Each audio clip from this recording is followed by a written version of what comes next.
Hi there, it's Ron Gula from Gula Tech Adventures, and today we're going to talk about different types of examples of risk reduction. Now, risk can mean a lot of things to a lot of people. I've video blogged here before about how risk is your amount of vulnerabilities times threats. Some people think about risk in terms of loss of data, loss of revenue, but today we're going to talk about how risk really comes from complexity, and the more you can reduce complexity, the less risk you can have to take on your network.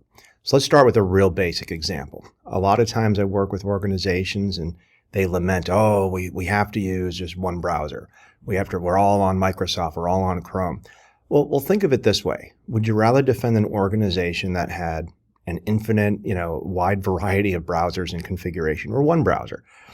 You can enforce this with proxy firewalls. You can enforce this with desktop, basically application control. But basically, a one browser environment is a lot less complex than a multiple browser environment. And it's easier to defend. You never have to ask yourself, is somebody running an old version of Firefox that's not patched yet? Because you know that maybe your standard build is Chrome or Safari if you're a Mac shop, or even Windows Edge if you're a Microsoft shop. Now, another example of reducing complexity is split routing. Now, imagine you're at home. And in our top example here, you can go directly to the internet. Maybe you're an employee, maybe you are a work from home employee, and you can also go directly into the office. But other organizations in the lower example force their employees to do something called the captive VPN, where all traffic, their Netflix traffic, their social media traffic, goes through the corporate office. Now, this may seem like an invasion of privacy. This may seem like something that's a bit draconian to monitor. I often talk about how most organizations are becoming mini, national security agencies monitoring their employees. But if you're going to hunt Russia and China, if you're going to look for any possible piece of indicators of compromise, you have to have as much visibility as possible. Now, forcing an employee device, to come back through the corporate network so it can be inspected is an example of reducing complexity. Now, a classic example is consolidation of servers. We have an example here where I have 3 WW web servers, 1 FTP server, 1 SQL server, and I'm going to consolidate this slide down to one server running multiple web servers, 1 FTP server, and a SQL server. Now you might say, well, wait a second, you have the same amount of open ports, you might have the same amount of internet-facing attack surface, so to speak, and those are very, very accurate statements. But what if we actually remove the operating system? In the upper example, I've got 5 different operating systems I need to patch, configure, lock down, perhaps have remote admin control. Below, I only have 1. And it's possible, since we're recording this in 2022, I might even be able to remove the operating system entirely and have something called a container.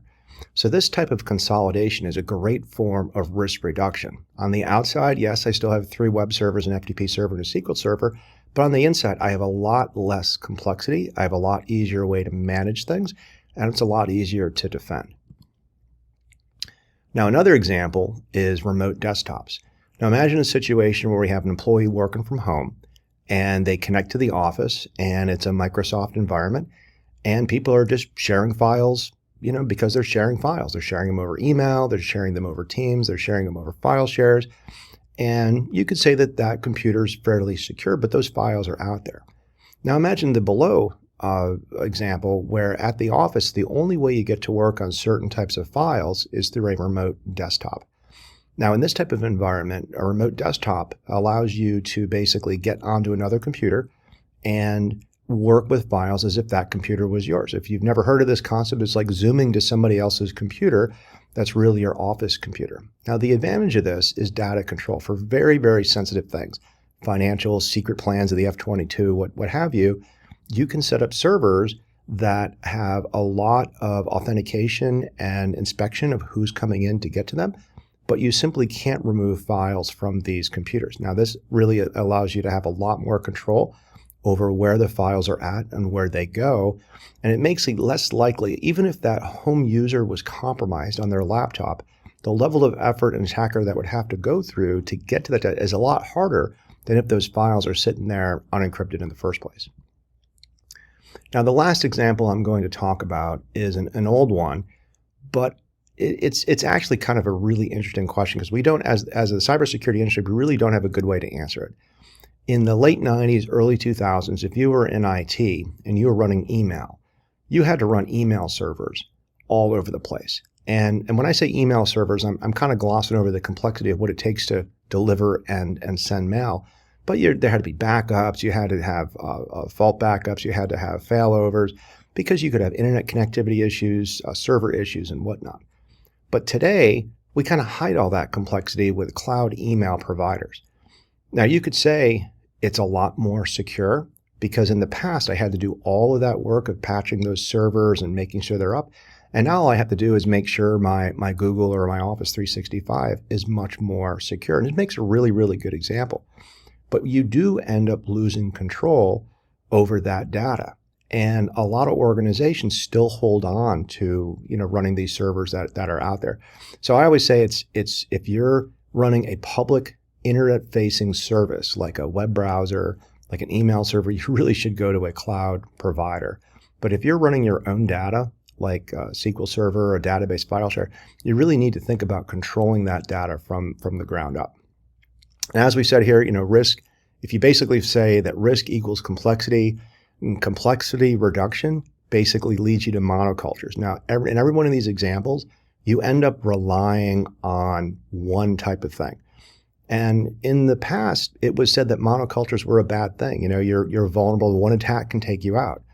But I would also counter with the fact that if you know what you're defending, you're better off defending. You certainly don't want to go into combat defending a random topology, a random configuration. You want to know exactly what you have.